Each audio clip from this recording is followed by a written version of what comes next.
El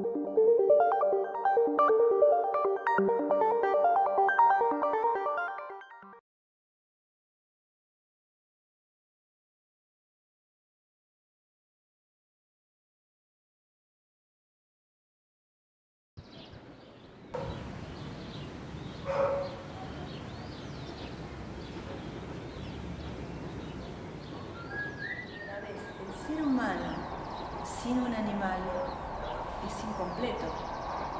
Volvemos al mismo tema, nos volvemos a ser insensibles.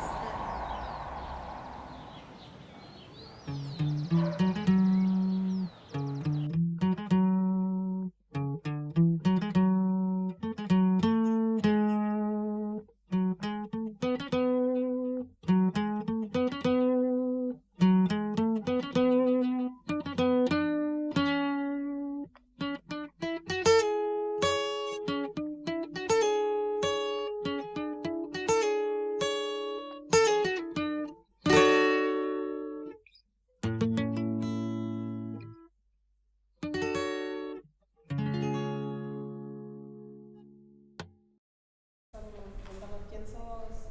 ¿De qué te ocupabas? Bueno, yo hace 10 años, en el 2006, estaba caminando por acá, en Palermo, y me encontré un pichoncito de tocas. Lo levanté y empecé a llamar al zoológico, veterinaria, en distintos lugares. Nadie me ayudaba a sacarlo adelante, cómo alimentarlo, y se me murió. En 2-3 días se me murió. Y cuando tenía el pichoncito en la mano recién muerto, le prometí que iba a tratar de cambiar algo en la historia de futuros pichones y futura gente como yo. Empecé a ver cada vez más cosas terribles. Empezamos a meternos en el tema de la ilegalidad, tráfico de especies, tráfico de fauna, Pigeon Club, captura de aves de manera ilegal, y ahí es que dije, bueno, llegó el momento de constituirnos como ONG, Asociación Civil, y empezó un camino distinto de conformar la Asociación Civil a nivel legal.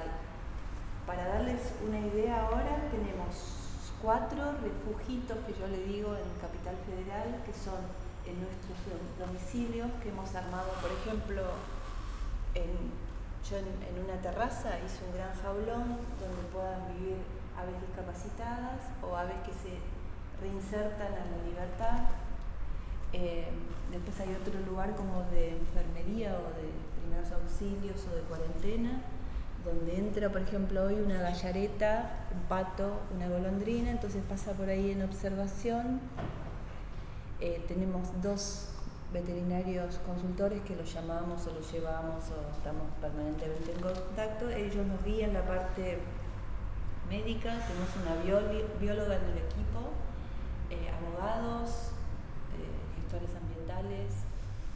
Entonces nos ocupamos por un lado de la asistencia diaria, por otro lado de la asistencia a la gente, que es mi objetivo en realidad inicial, que es que si vos te encontrás mañana un pichoncito y está agonizando, que se la pueda ayudar a esa persona y a ese pichón, con 35 voluntarios que están 24 horas atendiendo. Entonces la asistencia directa en el AVE, la asistencia online, la asistencia de causas. Tenemos una causa en el Pigeon Club, una causa de un señor en Villa del Parque que se despertó un domingo a las 7 de la mañana, agarró un aire comprimido y empezó a matar palomitas. Le hicimos una causa judicial. Entonces, en donde podemos, estamos. Lo importante es, digamos, hacer un clic en la vida de cada uno y decir, bueno, quiero empezar a hacer algo por los animales. En la beta, en el nicho de aves, hay mucho camino por recorrer, entonces me meto en esto. ¿Qué puedo hacer?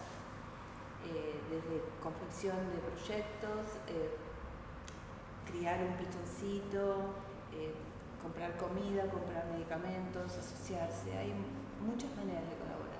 Y por otro lado, creo que vos me preguntaste, ¿qué puede hacer la gente? Dejar de estar adormecido, abrir los ojos, empezar a reír, a llorar, a comprometerse y ayudar. ¿Cómo? Recibiendo aves, recibiendo para liberar, para hacer práctica de vuelo. O sea, todos los voluntarios que tenemos algún día dijeron, hola, yo tengo una casa, puedo cerrar el patio, hola, yo puedo criar un pichón, hola, yo tengo una camioneta, hola. O sea, se fueron sumando para hacer este grupo más, porque si somos dos, no podemos hacer nada. La sociedad está como en un plano adormecida, el ser humano está adormecido, o sea, creo que estamos en un momento de seres autómatas, camino al robotismo, donde no saben ni por qué se despiertan ni por qué se acuestan. Creo que en la medida que se toma conciencia de su propia vida, se toma conciencia de que hay otras vidas alrededor. Empezar a despertarnos nosotros y enseguida vamos a empezar a descubrir que la planta vive también, que necesita agua. También veo una persona que está adormecida, se le secan las plantas, no tiene conciencia del mundo animal. Es todo un gran paquete.